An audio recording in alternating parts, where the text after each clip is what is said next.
Hello.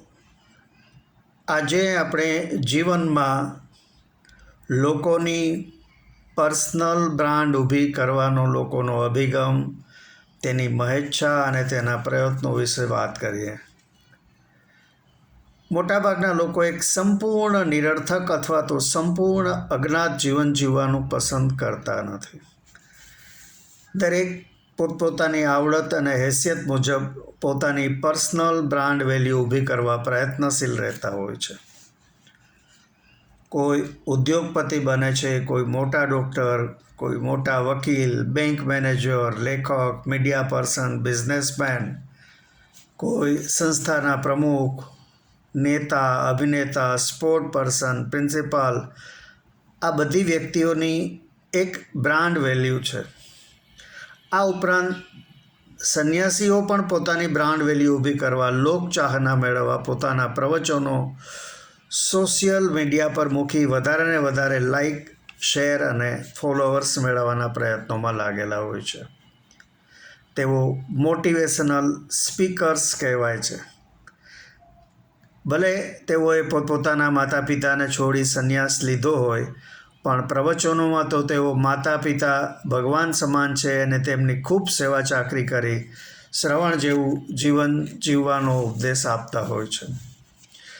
તેઓ પોતાના પ્રવચનોનું content cook કરવા, વાંચન, વિચાર અને અન્ય સફળ વ્યક્તિઓની વાતો સાંભળીને પોતાના પ્રવચનો માટેની સામગ્રી એકઠી કરતા હોય છે.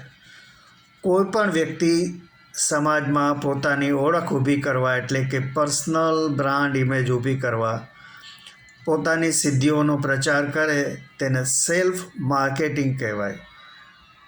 પરંતુ વાસ્તવમાં એ કાર્ય જો બીજા લોકો કરે તો તે ઉત્તમ ગણાય.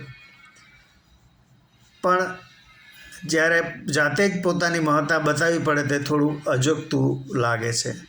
પણ આજકાલ તો દરેક લોકો સેલ્ફ માર્કેટિંગમાં જ લાગેલા દેખાય છે. પોતે જ્યારે વિદેશમાં કથા કરતા હતા ત્યારે શું બન્યું એ વર્ણવવા પાછળ સ્વામીજીનો ઉદ્દેશ્ય માત્ર એ હોય છે કે તેઓ વિદેશમાં પણ કથા કરવા જાય છે. હું જ્યારે લંડનમાં ફલાણા કોમ્યુનિટી હોલમાં કથા કરતો હતો એમ કહીને પછી કોઈ સાધારણ વાત કરે.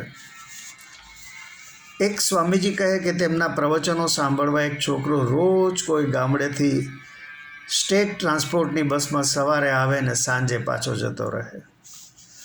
સ્વામીજીને આની જાણ હશે. એક દિવસ પ્રવચન પૂરું થતાં સ્વામીજીએ તેને બોલાવી, આજે તારા ઘરે ન જતો, આજે અહીં જ ક્યાંક મંદિરમાં કે અન્ય ક્યાંક સૂઈ જજે એવું કહ્યું.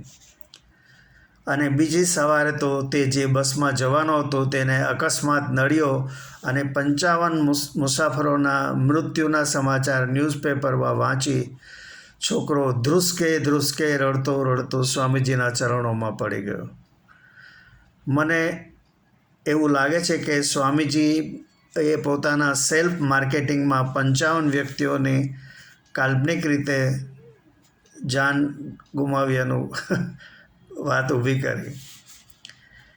ટીવીના રિયાલિટી શોમાં પણ કોઈ ખાસ અભિનેતાની એન્ટ્રી થતાં કૃત્રિમ તાળીઓના ગડગડાટ એડિટ કરીને બતાવવામાં આવતા હોય છે.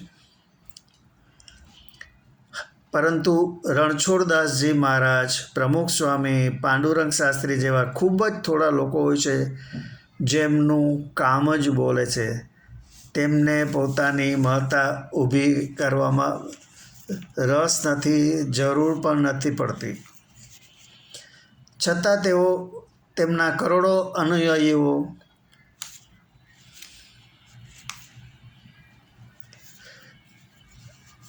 તેમની આજ્ઞાઓનું પાલન કરતા હોય છે.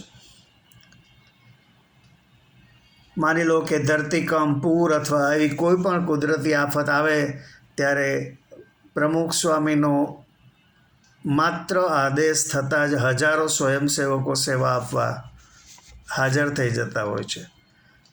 આર્થિક સહાય માટે તો તેમને કોઈને અપીલ જ કરવી પડતી નથી. અને ઘણા જ સંન્યાસીઓ માત્ર વાતોના વડા કરી પોતાની બ્રાન્ડ વેલ્યુ ઊભી કરવા મથતા હોય છે. ઘણા રાજકારણીઓ લોકોનું બ્રેન વોશ કરી જૂઠ-મૂઠ દ્વારા પોતાની બ્રાન્ડ વેલ્યુ ઊભી કરતા હોય છે, પરંતુ ખરી બ્રાન્ડ વેલ્યુ વર્ષો સુધી ચાલે અને કૃત્રિમ બ્રાન્ડ વેલ્યુ અલ્પજીવી હોય છે. બાકી તો દુનિયા ઝુકતી હૈ, ઝુકાને વાલા ચાહીએ નો સિદ્ધાંત ચાલુ છે. આપને મારી આ વાત ગમી હોય તો મારા વિડીયોને લાઈક, શેર અને મારી ચેનલને સબસ્ક્રાઈબ કરજો. આભાર. આવજો.